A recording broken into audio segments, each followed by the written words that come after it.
عاوز اقول لك مش كل برود بيكسرك. في برود بيعلمك ان مش كل حاجة تستاهل رد، وان في مواقف السكوت فيها اريح بكتير من 1000 كلمة. بيفهمك ان مش كل الناس شبهك، وان مش كل حد يستاهل نفس الاهتمام اللي بتديه من قلبك.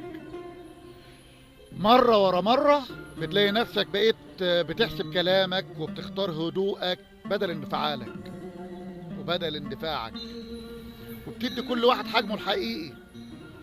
البرود اللي شفته ما كانش نهاية، كان بداية انك تفهم نفسك اكتر وتعرف ازاي تحافظ على مشاعرك وطاقتك. في الاخر هتلاقي روحك انت ما اتغيرتش للاوحش، انت بس بقيت انسان واعي وهادي واقدر على تحمل الدنيا.